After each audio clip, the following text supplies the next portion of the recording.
Bonjour mes chers béliers, je vous remercie de me retrouver pour cet horoscope du mois d'avril 2016. Je souhaite un joyeux anniversaire à certains d'entre vous qui eh bien, célébreront leur nouvelle année en avril. Alors que nous réserve justement ce mois d'avril? On a un tirage assez fort en termes de vibrations et de couleurs pour le mois et on va voir qu'on a du coup des conseils peut-être ou des points positifs qui vont nous aider à affronter ces événements importants qui semblent arriver au cours du mois d'avril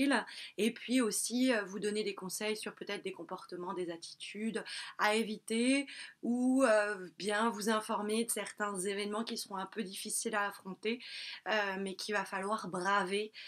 pour surmonter les obstacles, les aléas qui vont se dresser au cours du mois d'avril mais qui déboucheront euh, certainement par une forme de renouveau où un nouveau souffle viendra chasser tous ces obstacles ou en tout cas vous devrez les surmonter pour arriver à ce nouveau projet, nouvelle relation,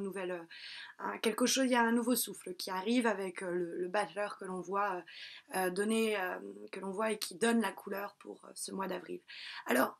on va s'intéresser dès à présent à la première carte, la carte de la force, qui donc a été tirée dans les aspects positifs. Alors, la carte de la force, c'est une carte qui va nous parler des aspects où elle est placée positive, ce qui pourrait vous être favorable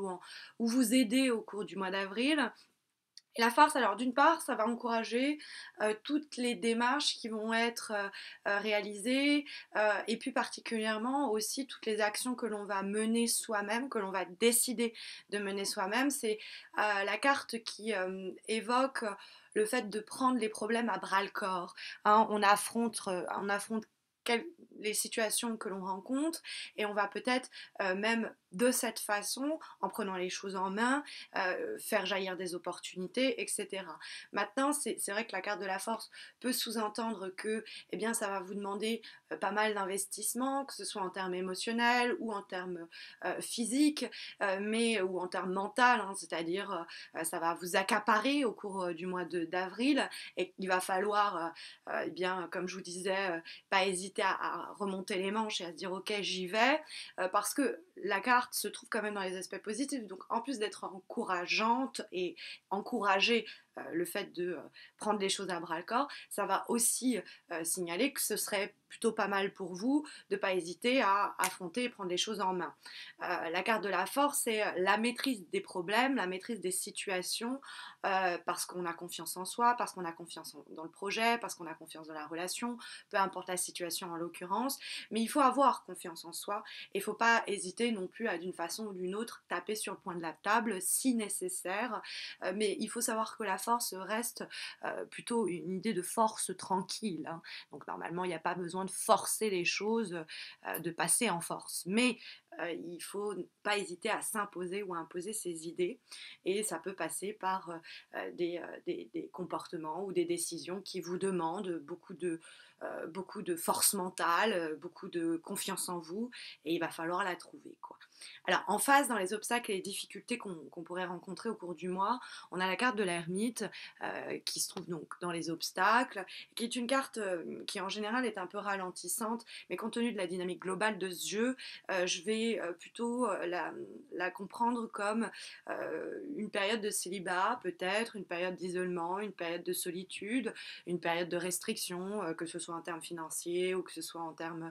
d'une inactivité professionnelle. Ça peut être aussi le silence qui s'instaure dans un couple, la distance qui, avec le temps, devient de plus en plus manifeste. Ça peut signaler ces situations-là, l'ermite, et ça peut être aussi une carte qui vous met en garde contre un excès de prudence. Peut-être qu'on a peur de se retrouver seul, peut-être qu'on a peur d'être au chômage, peut-être qu'on a peur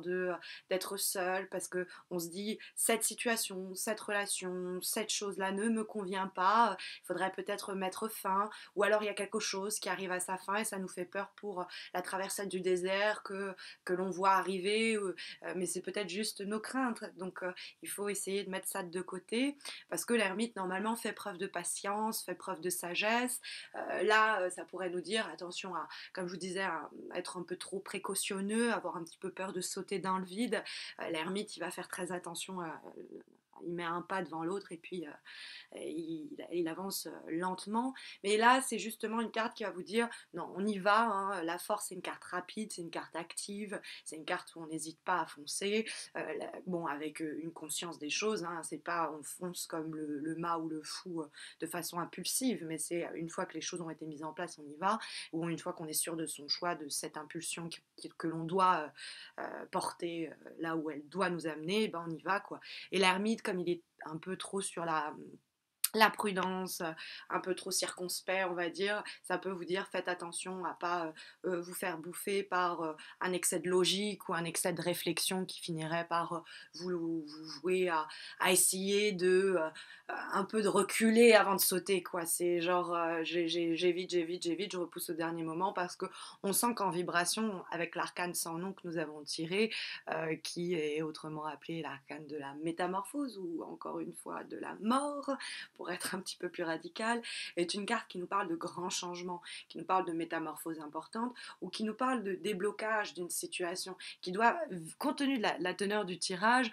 et que comme la vibration c'est quand même au-dessus, on peut se demander si c'est pas pour autant, c'est pas pour ça qu'on a la force dans les aspects positifs, parce qu'il va falloir avoir la force de faire comme le squelette dans l'arcane sans nom, de couper les liens, de couper les ponts, de mettre à mort certaines situations qui ne sont plus bonnes pour nous. Mais après, ça peut être une fin inéluctable que l'on voit venir, que l'on voit arriver, dont on n'est pas forcément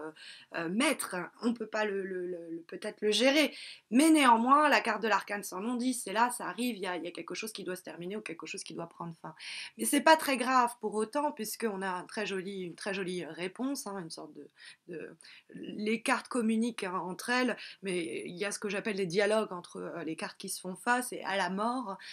fait face le nouveau-né du tarot de Marseille, hein, le battleur, qui nous parle de naissance, qui nous parle d'initiative, qui nous parle de commencement, de départ. C'est l'origine. Donc il faut... Alors ça peut être aussi l'idée de se préparer, il y a quelque chose qui se termine et on est en train de se préparer, et donc ça nous demande beaucoup de force, mais il faut pas s'isoler, hein, c'est peut-être aussi l'idée, pourquoi pas demander de l'aide, hein, avoir toute la force possible pour affronter ces événements. Le battleur, ça peut nous dire qu'on commence vraiment quelque chose en avril, ou plus simplement qu'on est conscient de la fin d'un projet, d'une idée, de quelque chose qui se termine, ou de quelque chose qui doit se débloquer, on doit couper les liens, les ponts avec quelque chose, pour permettre cette naissance, hein, cette nouvelle émergence. Alors, on a une cinquième carte, hein, je vous l'avais dit l'année dernière pour fêter cette année, hein, cette nouvelle année que je commence sur YouTube. Ça fait un an que je suis présente pour les horoscopes. Je tire à présent une cinquième carte, issue du tarot d'Oshozen, qui est en fait une relecture des lames majeures et mineures du tarot de Marseille, une relecture philosophique. Là, en fait, il s'agit de l'as de bâton. Mais ce qui nous intéresse, c'est voilà, un message sur lequel réfléchir et méditer. Il s'agit donc de la source, qui est une carte très spirituelle, et donc qui nous dit, compte tenu en plus de la dynamique, c'est une carte qui nous dit qu'il y a une source, il y a des ressources qui sont inépuisables en nous, vers lesquelles il faut se tourner pour trouver eh bien, la force mentale, émotionnelle, et même quelquefois physique, d'affronter des événements un peu, comment dire, catalyseurs, ou en tout cas à la source de métamorphose, pour démarrer une nouvelle étape, une nouvelle relation, un nouveau cycle, ou en tout cas s'y préparer. La source nous dit que peu importe que ce soit en train de commencer ou de terminer quelque chose, il faut se recentrer sur soi, mais pas dans le cadre de l'ermite ou l'isolement, mais retrouver dans ces phases de questionnement que vous pourriez rencontrer, recentrez-vous. C'est une carte de méditation, hein, la source. Alors, il y a 15 000 façons de se canaliser, de se recentrer. Hein, cette idée un petit peu de retrouver en soi le chemin, la voie intérieure qui va nous guider. C'est un réservoir d'énergie très important qui est là pour nous et dans lequel il faut tout simplement puiser pour se réaliser. Donc très très très très jolie carte, très beau potentiel quoi. Voilà, j'espère que ce mois d'avril sera bon. Je vous invite à me suivre sur Facebook si ce n'est pas encore fait. J'organise chaque mois des concours pour permettre aux gens qui me suivent de remporter un tirage personnalisé gratuit. Donc venez m'y suivre, ça vous permet en plus de vous tenir informé de la date à laquelle les vidéos, les nouveaux horoscopes seront publiés. N'hésitez pas à vous abonner à ma chaîne YouTube si ce n'est pas encore fait. Je vous remercie à tous et à toutes pour votre fidélité et je vous donne rendez-vous à la fin du mois d'avril pour les horoscopes de mai. À bientôt.